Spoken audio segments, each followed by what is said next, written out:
오늘 오면서 또 하나님께서 우리에게 베풀어 주신 사랑이 어떤 종류의 사랑인지, 끝까지 사랑이라는 이 토픽을 갖고 또 제가 좋아하는 은혜 받은 말씀을 갖고 여러분과 나눌 수 있어서 정말 마음이 좋습니다. 요한복음 방금 읽은 이 말씀은요, 맥클라렌이라고 하는 굉장히 유명한 주석가가 말하기를 신약 성경 전체 13장부터 21장까지를 이제 묶어서 신약 성경 전체의 이제 지성소다, 이렇게 별명을 붙였습니다.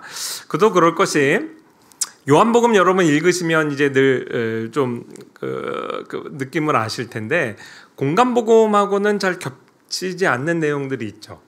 그리고 공간복음하고 겹치는 내용인 경우에는 공간복음에는 없는 내용들을 이렇게 많이 기술했어요. 그도 그럴 것이, 이 사도 요한이요, 예수님의 제자 중에서 이제 가장 마지막까지 살아남은 오래 사신 분이고요. 연세가 한 90 정도 됐을 때 AD 90년에서 한 100년 그 사이에 요한의 5개 서신이 이제 다 기록이 됩니다.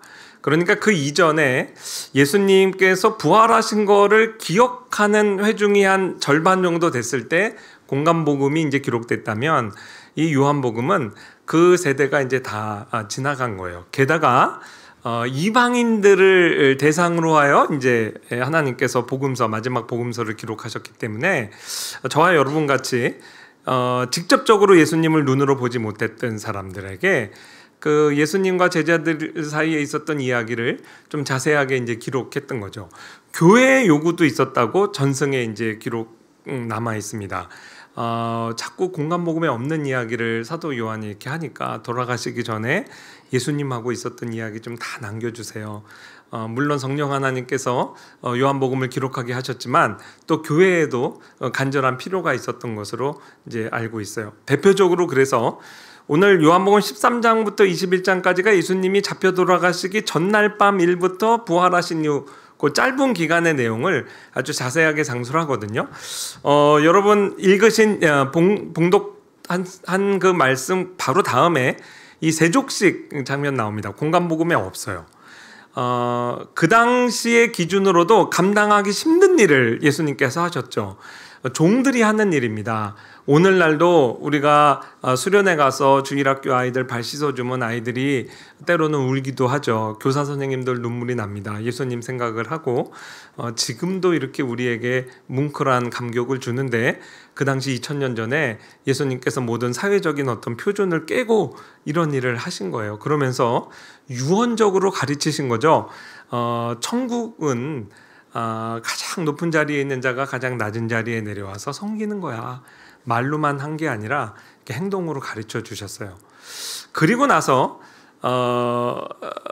만찬석상에서 일어난 일을 우리 공간복음에 기록된 것보다는 훨씬 자세하게 기록을 하고 있습니다.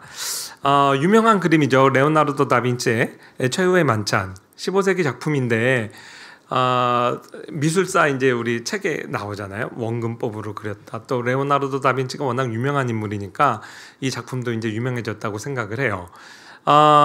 어떤 장면 그린 걸까요? 다빈치가 예수님께서 만찬석상에서 너희 중에 나를 팔 자가 있다, 이렇게 선언을 하시고 6명 그렸죠? 깜짝 놀라는 그 장면을 상상 속에 포착을 한 겁니다. 어떻게 깜짝 놀라는 걸 알 수 있냐면, 성경에 나오기를 사도 요한이 예수님의 이렇게 품에 있었어요. 예수님의 품에 누워서 습관적으로 이제 식사를 하다가, 지금 이 그림에는 예수님 품에서 팍 대로 이제 나옵니다. 거기에 예수님 바로 옆에 있는 약간 여자처럼 그린 인물이 사도 요한이죠. 사도 요한을 여러분 예수님의 12제자 그림이든 부조든 예전 중세시대 거의 17세기까지 그림에서는 쉽게 특정할 수 있어요. 뭘로 알 수 있냐면, 수염을 안 그린 사람이 사도 요한입니다. 그러니까 이제 거의 이거는 그 습관처럼 한 17세기까지는 그 규칙이 내려왔는데, 미성년을 표현할 때 수염을 안 그려요. 그리고 실제 20살이 넘었어도 남자라도 수염 안 나는 사람들 있잖아요. 그런 사람은 일부러 그려요. 그러니까 그게 20살을 기점으로 해서 성인이냐 미성년이냐를 이제 구분하는 거죠. 그 교회에서 전승에 보면 보통 예수님의 제자 중에 최후의 만찬 때 수염, 턱수염이 없는 사람이 한 사람 또는 두 사람, 많게는 세 사람이에요. 대략 이렇습니다. 두 사람을 수염 안 그렸으면 그거는 야고보와 요한이에요. 그 다음에 세 사람을 그렇게 수염 없이 그렸다 그러면 이제 거기 안드레 정도가 추가됩니다. 물론 화가마다 조금씩 다르긴 한데 그 말은 뭐냐면요, 예수님 제자 되고 3년 후까지 아직 미성년이라는 거죠. 그러면 사도 요한이 얼마나 어릴 때 제자가 됐겠어요? 초등학교 6학년 아니면 중학교 1학년 정도 나이에 예수님 제자가 됐습니다. 자기 형과 함께.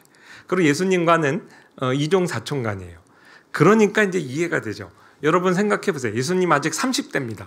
30대 청년이 30대 청년을 가슴에 품고 같이 식사하면 이상하잖아요. 아무리 사촌이라도. 근데 30대 초반 청년이 초등부 교사예요. 저도 이제 초등부 6학년 남자반만 8년을 했습니다. 일로 와! 그러고 이제 어깨 동무하고 무릎에도 앉히고 이렇게 충분히 가능합니다. 그래서 그 질투 많은 제자 공동체가 사도 요한의 그런 습관을 그냥 용인했다고 봐요. 뭐 그림 갖고도 이제 한참 얘기를 할 수 있는데 이 그림에서 제가 어렸을 때부터 품었던 질문이 있습니다. 궁금했어요. 생각해 보세요. 예수님이 너희 중에 나를 팔자가 있다 그랬는데 사람들이 이제 누굽니까? 접니까? 근데 예수님 대답 안 하죠, 처음에. 그러다가 공간복음에 보면 뭐라고 돼 있냐면 나와 함께 그릇에 손을 넣을 자가 나를 팔자다. 이거 이제 배경 설명이 좀 필요합니다. 유월절 그 음식은요, 무교봉을 먹어요. 이스트도 넣지 않고 설탕도 안 넣어서 맛이 없어요. 종교적인 예식으로 먹죠. 유월절 예식이 끝나고 그대로 그 떡 가지고 그 빵 가지고 애찬을 합니다. 그때부터는 자유롭죠. 그러니까 아마도 우리나라식으로 얘기하면 조청 같은 거 찍어 먹은 것 같아요. 근데 이제 제가 들었던 의문은 가룟 유다가 참 바보 같다. 아무리 그거 맛있게 먹으려고 그래도 참지. 예수님이 나와 함께 그릇에 손을 넣을 자가 나를 팔자다 그랬는데 손을 넣었잖아요. 그게 너무 이해가 안 되는 거예요. 첫 번째는 그게 이해 안 되고 두 번째는 뭐냐면 그러면 이놈이 배신자네. 나머지 11제자가 뭐 한 거예요? 얼른 가서 덮쳐야죠. 그게 궁금했는데 초등학교 선생님한테 안 물어봤어요. 우리 주일학교 선생님한테. 왜 그랬을까요? 물어봐도 모를 것 같아서. 아이들이 우습게 보여도요 다 교사들을 판단하면서 물어봅니다. 왜 우리 애들은 나한테 질문이 없지? 회개하셔야 돼요. 신뢰가 가면 질문 많이 해요. 근데 저와 같은 의문을 품은 사람을 위해서 사도 요한이 그날의 상황을 디테일하게 기록해요. 그날의 진실은 이렇습니다. 유대인들은 이렇게 디귿자형 식탁에서 먹었고요. 반쯤 누워서 먹었어요. 우리가 12제자의 자리를 특정할 수 없는데 적어도 4명의 자리는 대략 알 수 있습니다. 왜냐하면 예수님 호스트 자리는 정해져 있어요. 저 정 가운데고 양옆에 가룟 유다와 사도 요한이 있습니다. 왜요? 사도 요한은 품에 누웠고 가룟 유다는 옆에서 같이 찍어 먹었잖아요. 그리고 사도 요한하고 베드로가 대각선 자리에 있었어요. 예수님이 이렇게 얘기합니다. 너희 중에 나를 팔자가 있다. 접니까? 뭐 이렇게 돌아와서 물어보는 제자도 있어요. 예수님이 아무 대답을 안 해요. 그때 예수님의 품에 누워 있던 사도 요한과 그 베드로 형님이 서로 눈빛 교환을 합니다. 베드로가 어떻게 하냐면 말로 한 게 아니에요. 머리짓으로. 그러니까 사도 요한이 예수님의 품에 그대로 의지한 채로 예수님의 심장 소리가 들리는 거예요. 그 턱 밑에서 예수님 누구예요? 물어본 거예요. 그러니까 예수님이 나와 함께 그릇에 손을 넣을 자가 나를 팔자다. 이렇게 사도 요한에게만 이야기한 겁니다. 그리고 요한이 이렇게 보니까 유다 형님하고 예수님 손이 탁 마주치는 거예요. 그 다음에 정황이 어느 정도 디테일하게 기록되어 있냐면 여러분 박민근 목사님을 여러분이 식사 대접해요. 김 집사님이 식사 대접하는데 똑같은 반찬에 젓가락이 갔어요. 누구 젓가락이 빠질까요? 집사님. 그 담임 목사님이잖아요. 이렇게 치우고 자기가 먹는 사람이 어디 있겠습니까? 그때 박 목사님 어떻게 할까요? 너그러우시잖아요. 집어서 집사님 드세요. 이렇게 한 거죠. 예수님이 같이 손에 들어가니까 유다가 빠진 거예요. 그래서 그걸 적셔다가 너 먹어라 그래서 주신 겁니다. 그런 정황이 아주 디테일하게 요한복음에 기록돼 있어요. 그래서 내가 떡을 적셔다가 먹인 그 사람이 나를 팔자다, 사도 요한에게만 알려주신 거죠. 여러분이 읽는 성경과 제 성경이 같습니다. 한번 볼게요. 노.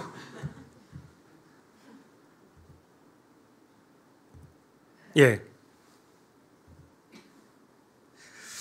예수께서 이 말씀을 하시고 심령이 괴로워 증언하여 이르시되 내가 진실로 너희에게 이르노니 너희 중 하나가 나를 팔리라. 이건 큰 목소리로 하신 겁니다. 예수의 제자 중 하나 곧 그가 사랑하시는 자가 예수의 품에 의지하여 누웠는지라. 사도 요한이죠. 시몬 베드로가 머릿짓을 하여 말하되 말씀하신 자가 누구인지 말하라. 이게 지문이 있으면 좀 오해가 없었겠죠. 그가 예수의 가슴에 그대로 의지하여 말하되, 그러니까 큰 목소리로 한 말이 아니죠. 주여 누구니까. 예수께서 이르시되 내가 떡 한 조각 젖어다 주는 자가 크니라 하시고 그 한 조각 젖어서 가롯 시몬의 아들 유다에게 주시니 조각을 받은 후 사탄이 그 속에 들어간지라. 이에 예수께서 유다에게 이르시되 큰 목소리로 하십니다. 내가 하는 일을 속히 하라 하시니 이 말씀을 무슨 뜻으로 하셨는지 그 앉은 자 중에 아는 자가 없고, 어떤 이들은 유다가 돈깨를 맡았으므로 그 공동체 회계죠. 명절에 우리가 쓸 물건을 사라. 이게 헬라어를 보면 그냥 폭넓은 개념이에요. 이것까지 포함됐다고 봐요. 얘네들 오늘 왜 이렇게 많이 먹냐? 배달의 민족에서 피자 한 쪽 더 시켜라. 이렇게 받아들일 수도 있었다는 거예요. 어떤 이들은 혹은 가난한 자들에게 무엇을 주라. 우리가 구제헌금 모아놓은 거 있지? 가서 그거 전달하고 와. 이렇게 하는 줄로 생각하고 유다가 나갈 때 아무도 눈치를 못 챈 거죠. 유다가 그 조각을 받고 곧 나가니 밤이로라. 그래서 제 의문이 해결됐습니다. 무엇을 알 수 있어요? 예수님께서 마지막까지 유다에게 기회를 주셨죠. 회개의 기회 주시고, 또 하나는 끝까지 인격적으로 대하셨어요. 평소 같으면 예수님이 다 아시는구나, 그럼 저를 죽여주세요 그 자리에서 회개했어야죠. 근데 이미 사탄이 유다의 마음을 사로잡고 있었어요. 그래서 이제 유다가 나가고 다른 제자들은 눈치 못 챕니다. 만찬석상에서 식사하신 다음에 어디로 가죠? 겟세마네 동산에 가서 기도하십니다. 누구 데려가시죠? 베드로, 요한, 야고보. 그러니까 보통 예수님이 12제자 중에 70인 제자 있고 또 12제자 뽑으시고 12제자 안에서도 세 제자가 따로 있었다, 이렇게 이제 물론 해석하는 것도 가능한데, 그냥 제 생각에는 12제자 중에 제일 나이 많은 사람이 베드로입니다. 벌써 그때 결혼도 했어요. 베드로가 제일 나이가 많고 제일 나이 어린 제자가 사도 요한이에요. 그래서 어떻게 보면 제자 공동체를 대표하는 의미에서 제일 나이 많은 베드로와 사도 요한을 종종 심부름시키셨다고 봐요. 근데 사도 요한은 워낙 미성년자니까 그 친형이 따라다닌 거죠. 그렇게 해서 세 명이 구성된 건 아닌가, 이제 이런 생각이 듭니다. 근데 이제 제가 이거는 이제 중고등학교 때 품었던 의문이에요. 예수님을 잡아간 죄목이 뭐예요? 물론 유대인들은 성전 모독죄, 율법을 어기고 안식을 범하고 이런 것들이 있겠지만, 로마에게 예수님을 넘겨줄 때는 반란 수괴 혐의로 넘겨줬다고요. 왜요? 가이사가 황제인데 내가 유대인의 왕이라고 주장했다고 해서 정치범으로 모른 거 아니겠어요? 생각을 해보세요. 왕정 통치에 가장 엄하게 다루는 죄가 반란 수괴죄입니다. 그래서 반란 수괴범 잡으려고 몽치와 무기, 칼 들고 횃불 들고 군인들이 예수님 잡으러 온 거 아니겠어요? 반란 수괴범을 체포하면서 그 밑에 똘마니를 살려두는 경우가 있습니까? 근데 예수님의 제자들이 어떻게 탈출했지? 그게 궁금했어요. 주일학교 선생님에게 물어봤을까요? 안 물어봤어요. 제가 볼 때는 주일학교 교사들이 성경을 잘 안 읽는 것 같아요. 그래서 우리 학생들이 질문을 그래서 잘 안 하는 거예요. 근데 성경을 읽다 보면 질문이 많이 생기거든요. 근데 그것도 이 요한복음의 해답이 있습니다. 제가 좀 어렵게 발견한 그림입니다. 보통 성화가 많아요. 근데 예수님이 요 체포되는 요 장면을 그린 그림은 아주 드물어요. 그래서 이제 제가 몇 년 전에 처음 이거 그림을 발견해가지고 이제 뭐 교육용으로 사용하고, 누가 그렸지? 그건 더 비교적 최근에 알게 됐어요. 티소의 작품 뉴욕의 브루클린 뮤지엄에 이제 걸려 있습니다. 자, 예수님께서 잠자고 있는 제자들 깨웁니다. 이제 어둠의 때가 왔다. 그리고 이제 거기에 누가 같이 오냐면 가룟 유다가 오죠. 가룟 유다가 서로 군호를 짜고 내가 입 맞추는 사람이 예수 그리스도니 그 사람 잡아라. 그러고 예수님께 유대인의 양식을 따라서 인사하죠. 입맞춤 합니다. 그때 예수님이 뭐라고 말씀하셨어요? 가룟 유다에게 마지막 하신 말씀입니다. 내 너 이럴 줄 알았다. 이 배신자 뭐 이렇게 얘기 안 하죠. 네가 입맞춤으로 인자를 파느냐. 마지막까지도 인격적으로 그렇게 대하셨어요. 그리고 나서 예수님이 먼저 앞장서 나갑니다. 너희가 누구를 찾느냐? 그럴 때 나사렛 예수를 잡으러 왔다 이렇게 얘기하죠. 거의 뭐 우리 사극에서 보면 죄인 나사렛 예수는 와서 사약을 받으라 뭐 거의 그런 당당함으로 얘기했을 겁니다. 그때 예수님께서 내가 그니라 라고 말씀합니다. 근데 내가 그니라 지금 공간복음에는 없어요. 내가 그니라 그러실 때 이 예수님을 둘러쌌던 군인들이 한꺼번에 바닥으로 내동댕이 쳐집니다. 신기한 일이 일어났어요. 무협지 소설 읽는 것 같아요. 예수님께서 무슨 장풍을 쓰신 것처럼 이 군인들을 다 바닥에 메어 꽂으세요. 여러분 예수님이 3년 공생애 사역하면서 자기의 하나님의 신적인 능력을 사용해서 사람을 제압하신 일이 있습니까? 전혀 없어요. 예수님은 능력을 사용해서 사람들을 늘 치료하셨죠. 가장 강한 능력을 사용해서 나사로를 죽은 나사로를 살리셨죠. 인간을 치료하고 생명을 주시는데 능력을 사용하셨지 사람을 제압하는 데 쓰신 일이 없어요. 딱 한 번의 예외가 이 순간입니다. 하나님의 능력을 사용해서 인간을 제압하는 데 쓰셨다고요. 그리고 나서 예수님이 두 번째 묻습니다. 너희가 누구를 찾느냐? 이 지문이 있어야 돼요. 엄청난 공포감에 사로잡혀서 나사렛 예수를 찾나이다. 아마도 첫 번째 톤하고는 달라졌을 겁니다. 그 다음 예수님의 그 말을 우리가 읽을 때 가슴이 울컥해요. 왜 예수님이 이 일을 행하셨는지가 드러납니다. 너희가 찾는 자가 나니 나를 찾거든 이 사람들의 가는 것을 용납하라. 이 사람들이 누굴까요? 베드로, 그 다음에 야고보, 요한이에요. 홍해의 기적이 일어납니다. 물이 중에 이렇게 확 탈출로 도주로가 열린 거예요. 그리고 예수님이 도주로를 확보하고 탈출시킨 겁니다.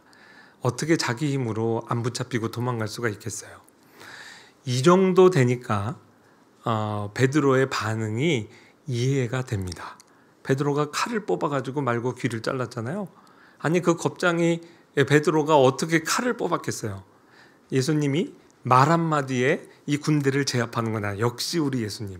그리고 숟가락을 얹은 겁니다. 근데 예수님께서 여기까지 그렇게 얘기했죠. 여러분 가지신 성경 한번 봅시다. 예수께서 그 당할 일을 다 하시고 나아가 이르실 때 너희가 누구를 찾느냐 대답하되 나사렛 예수라 하거늘 당당하게 대답했을 겁니다. 이르시되 내가 그니라 하시니라. 그를 파는 유다도 그들과 함께 섰더라. 예수께서 그들에게 내가 그니라 하실 때 그들이 물러가서 땅에 엎드러지는지라. 이에 다시 누구를 찾느냐라고 두 번째 물으신 거죠. 그들이 말하되 개미만한 소리로 나사렛 예수라 하거늘. 예수께서 대답하시되 너희에게 내가 그니라 하였으니 나를 찾거든 이 사람들이 가는 것은 용납하라 하시니 이는 아버지께서 내게 주신 자 중에 하나도 잃지 아니하였사옵나이다 하신 말씀을 응하게 하려 함이라. 이것조차도 성경에 예언이 돼 있고 이것을 예수님께서 성취하셨다는 거죠. 이에 이런 맥락 가운데서 베드로가 용기 백배하여 칼을 뽑은 겁니다. 칼을 가졌는데 그것을 빼어 대제사장의 종을 쳐서 오른편 귀를 베어버리니 그 종의 이름은 말고라. 저는 이것도 잘 이해를 못하다가 제가 대학교 때 검도 학원을 좀 다녔어요. 한 2년 반을 다녔는데 그 초급자 들어오면 뭐 시키냐면 칼을 1000번 휘두르는 거 시켜요. 온몸에 땀이 쭉 빠집니다. 이거 1000번 휘둘러 보세요. 근데 이게 이렇게 처음에는 질서가 없이 그냥 이렇게 나가요. 근데 몇 개월 이렇게 부지런히 하다 보면 정확하게 이제 일자로 가죠. 그래서 이제 촛불도 끄게 되고 뭐 그래요. 근데 머리에서 정수리를 가격하는 거잖아요. 여러분 칼이 얼마나 빨리 들어오는지 그거 피할 겨를이 없어요. 몸을 피하면 제일 좋지만 목숨이라도 부지하자 할 때 목을 피하게 머리를 피하는 거예요. 그때 잘리는 게 귀입니다. 그래서 내가 그거 하다가 이제 베드로가 검을 좀 썼구나 그것도 알고 사리를 가지고 정말 휘두른 거죠. 근데 예수님께서 사람을 제압하는데 쓰실 뻔했는데 결국 마지막 예수님의 능력은 또 치유하는데 이렇게 쓰시게 됐죠.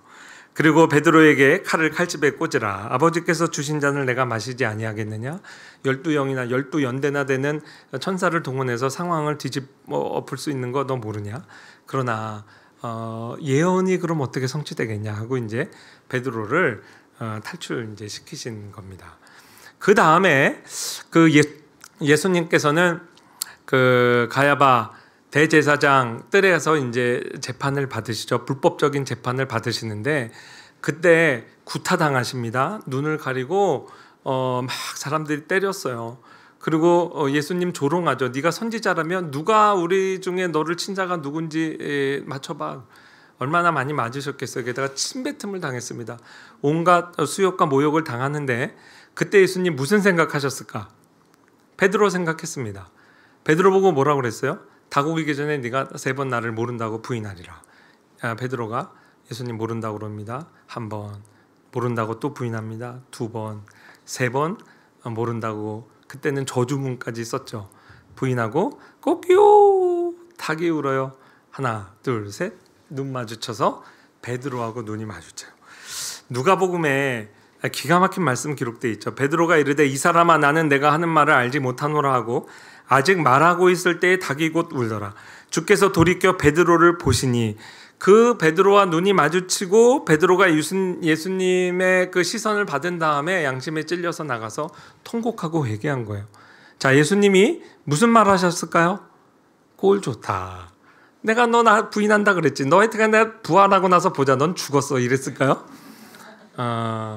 분명히 용서의 눈빛을 선언하셨을 거예요. 내가 너한테 미리 얘기했잖아. 됐어. 괜찮아.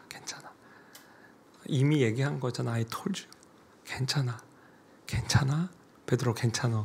이렇게 하셨을 거예요. 왜냐하면 베드로에게 보라 사탄이 너희를 밀가부르듯 하려고 요구하였으나 그러나 내가 너를 위하여 내 믿음이 떨어지지 않기를 기도하였노니 너는 돌이킨 후에 내 형제를 굳게 하라. 이미 돌이킨다 그랬죠. 베드로의 회개를 선언하셨어요. 그리고 베드로만 그 배반한 거 아니죠? 나머지 제자들 다 도망갔잖아요. 근데 그 도망간 제자들 추슬려서 너 이렇게 잘 위로하고 다독거리고 있어라. 소명까지 주셨죠. 그러니까 베드로의 그 한순간 그 예수님을 배반한 그 장면에서조차 넌 좀 반성해야 돼가 아니라 믿음이 낙심하지 않도록 예수님께서 베드로를 끝까지 붙들고 계셨던 겁니다. 베드로가 부활의 주님을 만났어요. 예수님은 베드로를 용서했는데 베드로가 스스로 자기를 용서하지 못했다고 봅니다. 물론 갈릴리에서 예수님과 만나 약속한 것 때문에 갈릴리로 내려간 것도 있겠지만 베드로의 마음에는 내가 그래도 예수님을 배교한 배교자가 되었는데 어떻게 이 하나님 나라 운동에 내가 여전히 리더가 될까? 그건 난 용납할 수가 없지. 제자들 앞에서도 다른 제자들 앞에서도 내가 체면이 서지 않지. 그래서 아마 시골로 낙향해서 나는 고기 잡으러 간다 그랬잖아요. 다시 옛날 직업으로 간다 그랬어요. 고기잡이 하면서 조그맣게 개척교회 해서 열심히 외조하겠습니다. 이런 마음으로 내려갔으리라 생각해요. 근데 그 베드로 끝까지 예수님이 포기하지 않고 따라가시죠. 그래서 그 배반했던 날의 정황을 그대로 연출하시잖아요. 베드로가 왜 예수님 배반했어요? 추워서 그랬어요. 너무 추워서. 성경에 보면 너무 추워서 사막기후기 때문에 아침 저녁은 춥습니다. 손에 불 쬐러 갔다가 그 여종의 말에 그냥 한 번에 무너진 거 아니겠어요? 새벽에 추워요. 예수님께서 새벽에 모닥불 피워놓고 그날 생각이 나겠죠. 그리고 네가 나를 모른다고 3번 부인했으니 3번 나를 사랑한다고 하면 되지. 그래서 그 상처를 예수님이 어루만져 주시고 사랑의 고백으로 만져주시잖아요. 이 본문은 뭐 너무 잘 알려진 본문이고 은혜 받죠. 저도 본문 읽을 때마다 울컥합니다. 그런데 저는 또 교회사를 연구하고 또 가르치는 선생으로 남다르게 받는 감동이 있어요. 여러분, 배교의 문제는 교회사 2000년 역사에 있어서 정말 중요한 화두예요. 초대교회부터, 우리나라도 예외가 아니죠. 신사참배 문제. 교회가 배교자를 교회로 다시 받아들일 때 항상 어떻게 했는지 아세요? 예수를 믿는다고 그랬고 예수를 모른다고 부인했으니까 회개를 해야 된다. 좋은 교회일수록 그렇게 회개를 요구합니다. 당연하다고 생각해요. 그런데요, 교회 입장에서는 어떻게 회개를 요구하냐면 네 믿음을 다시 점검하자예요. 내가 예수님 믿습니다 그러고 예수를 모른다고 부인했으니 내가 고백했던 그 믿음이 진짜냐? 그거를 교회는 확인하게 돼 있어요. 만약에 그 시각으로 예수님의 태도를 보면 이해가 안 됩니다. 예수님은 베드로에게 믿음의 고백을 다시 요구하지 않았어요. 베드로를 마태복음 16장 16절로 끌고 가지 않았어요. 주는 그리스도시요 살아계신 하나님의 아들입니다. 이 고백받고 너무 기뻐하셨잖아요. 이 고백 위에 내 교회를 세우리라. 근데 베드로는 그 고백에서 무너진 거잖아요. 교회가 무너졌다고. 그러면 당연히 어떻게 해야 돼요? 그 고백으로 다시 가서 네 믿음의 진정성을 다시 한번 만천하에 고백해봐라. 근데 예수님 그렇게까지 잔인하게 안 하셨다고요. 베드로의 그 고백의 진정성을 다시 문제 삼지 않았어요. 그리고 대신 사랑의 고백을 요구했어요. 여러분, 사랑은요, 막 지금 결혼하는 커플만 I love you 하는 게 아니라 50년을 같이 살 부부도 당신 사랑해 할 수 있는 게 사랑의 고백이에요. 저희 부모님도 돌아가시기 전에 그렇게 서로 고백하더라고요. 예수님께서는 그 사랑의 고백을 요구하셨고 또 하나님이시기 때문에 지혜롭잖아요. 베드로가 왜 부인했어요? 죽는 게 무서워서 그랬어요. 죽는 게 두려워서. 근데 여러분, 죽음보다 강한 것이 사랑입니다. 그래서 베드로를 통해 믿음의 고백과 사랑의 고백을 받으셨다는 게 제 가슴을 많이 울리고 있습니다. 정말 베드로가요, 교회사 전승에 보면 머지않아서 십자가에서 거꾸로 순교했죠. 이것마저도 예수님께서 미리 예언을 하셨어요.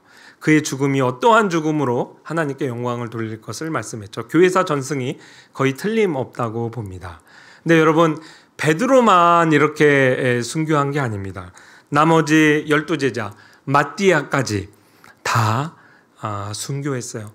사도 요한만 끓는 가마솥 형을 받았다가 살아나서 마지막까지 요한계시록을 이제 기록한 것으로 알려져 있죠.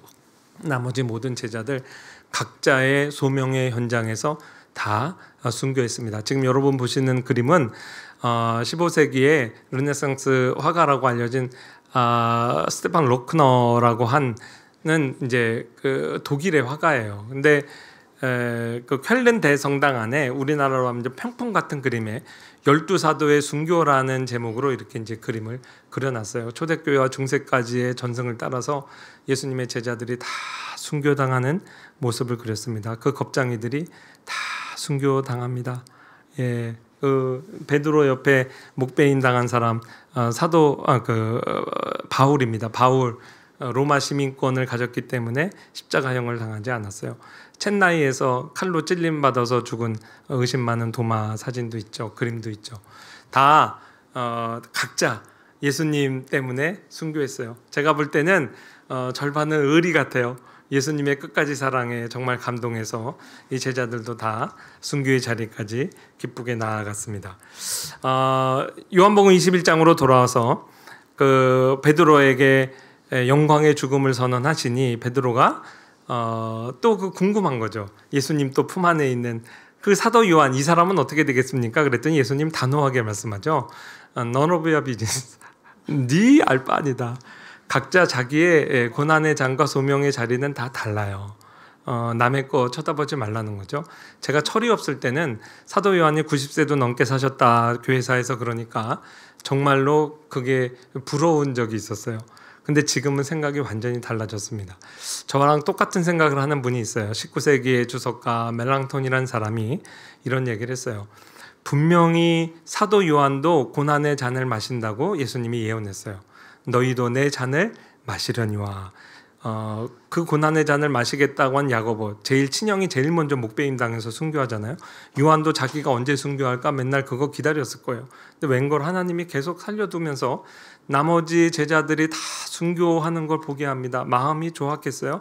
한편으로 하나님께 영광을 돌리지만 마음이 아팠겠죠. 그 다음에 자기가 목양했던 교인들이 원형 경기장에서 짐승에 뜯기는 모습 다 봅니다. 신천지 같은 이단이 일어나서 막 교회를 흔드는 거 봐요. 산전수전 다 겪습니다. 그 세월을 인내하며 견디는 것도 십자가의 고난의 잔이었던 거예요. 각자에게 하나님께서 평안해 보이는 사람의 삶에도 다 십자가의 고난이 있어요. 남의 것 부러워하지 말고 그냥 자기 일 잘하면 되죠. 우리 켈빈 목사님이 현재 우리는 그리스도와 상당히 멀리 떨어져 있다고 생각한다. 그러나 그분께서는 지금 우리를 바라보고 계심을 우리는 알아야 한다. 예수님은 현재 세상에 있는 자기 사람들을 사랑하고 계신다. 이 끝까지의 사랑을 예수님 12제자만 체험한 게 아니에요. 500년 전에 지금 켈빈과 그의 교인들이 다 체험하고 있었고, 저를 통해서 또 선포되는 말씀 통해 예수님이 지금 여러분 한 사람 한 사람을 이렇게 붙들고 계시다는 것을 우리에게 알려주셨어요. 예수님만 제자가 있는 게 아니라 저도 제자가 많이 있습니다. 놀랍지만 우리 박민건 목사님도 제 교회 후배면서 제자예요. 제가 논문 지도도 했어요.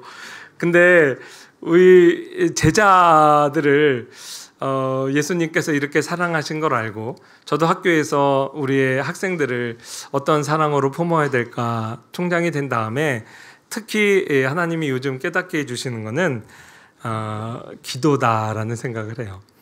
결국 우리의 스승은 예수님 뿐이에요.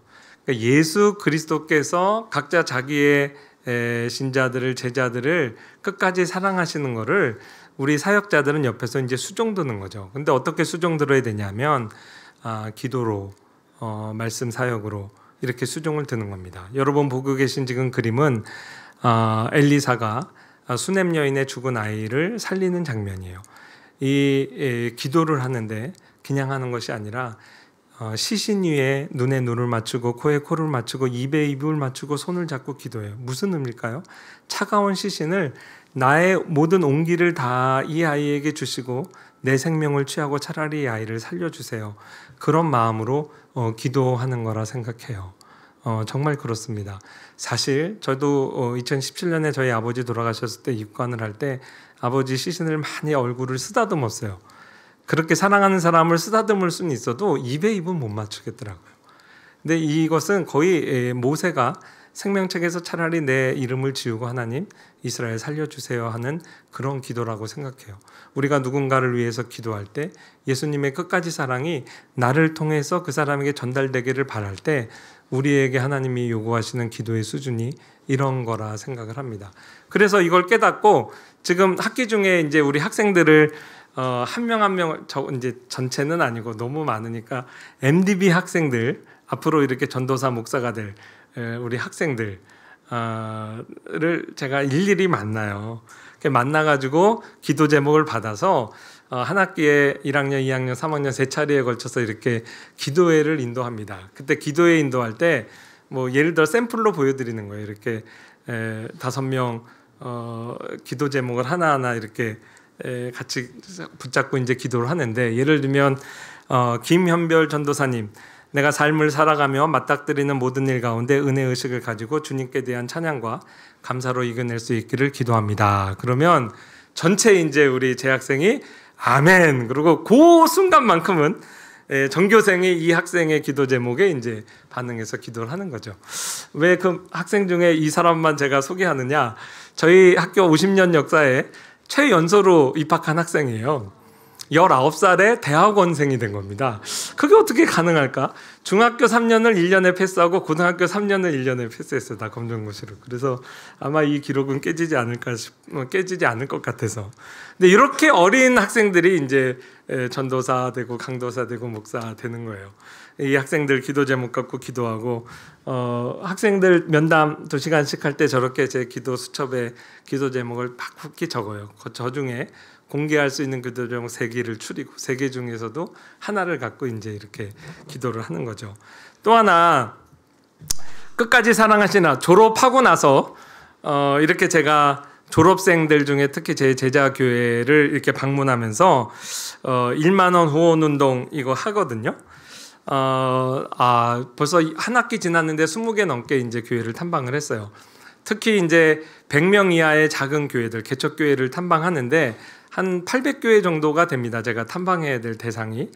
아무 교회나 가는 건 아니고 교회 이름으로, 아무리 개척교회라도 교회 이름으로 10,000원을 후원하면요. 어렵지 않잖아요. 아무리 개척교회라도 한 달에 10,000원을 후원하면 제가 그 교회를 가요. 감사 방문을 하고 그 개척교회의 기도 제목을 받아서 옵니다. 그래서 우리 재학생들하고 우리 후원교회 위에 기도할 때 특별히 이 내가 방문했던 교회를 놓고 이제 기도를 해요. 그래서 이제 저렇게 1만 원 운동 저걸 한다고 그러니까 또 교단에 저희 선배들이 책도 기증하고 후원금도 기증해서 빈손으로 안 가고 책도 선물로 가져가고 또 뭐 후원금 20-30만 원 들고 가서 이렇게 오히려 위로 방문이 되죠. 사실 그걸로 펀드레이징을 하겠어요.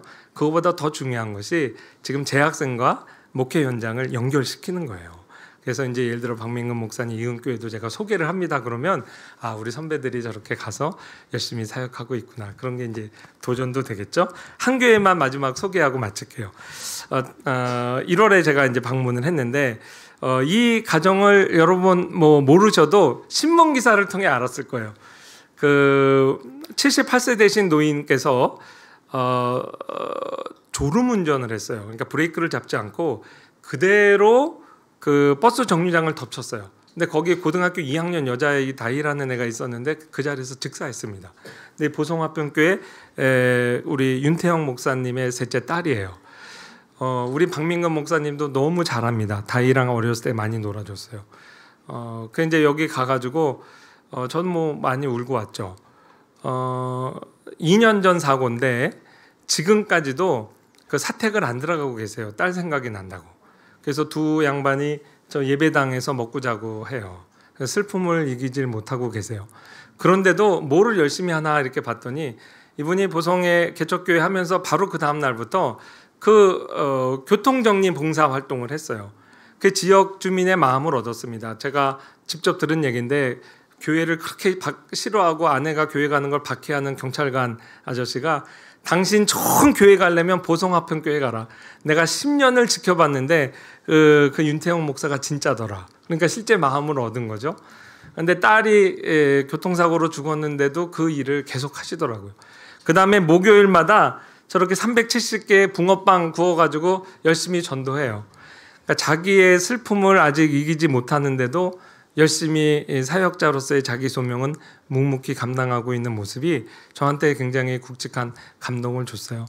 그 딸이 죽고 1주년 지났을 때 딸 친구들을 초대했대요. 그래서 기념품도 주고 다이 이야기하자. 50명 올 걸 기대하고 선물을 준비했는데 300명이 왔답니다. 전교생이 다 왔어요. 근데 그런 얘기 들을 때 마음이 되게 이렇게 좀 짠하더라고요. 예를 들어 이 교회 소개하고 기도 제목입니다. 내 아픔을 벗어나 성도를 먹이는 힘을 주옵소서. 물질을 넘어 주님을 줄 수 있게 하옵소서. 그러면 이제 우리 재학생들이 다 아멘 그러죠. 예수님께서 우리를 사랑하실 때 이렇게 끝까지 사랑하시는데 사역자의 십자가의 고난을 통해서도 끝까지 사랑이 이렇게 미치고 있구나. 그걸 또 바라보는 우리 신학생들의 마음이 이렇게 또 뜨거워집니다. 여러분 이렇게 사역자들의 아픔을 통해서라도 하나님께서는 우리를 포기하지 않으시고 끝까지 우리 있는 곳에 따라오세요. 여러분 그렇게 여러분을 붙드셔서 지금 이 자리에 앉혀놓은 거 아니겠습니까? 우리도 여러분이 이제 여러분의 상처로부터 자유함을 얻었다면 이제는 이 예수 그리스도의 끝까지 사랑에 동참하고 여러분을 통해서 그리스도의 사랑이 끝까지 전해지는데 우리가 귀하고 멋있게 쓰임 받기를 주의 이름으로 축원합니다.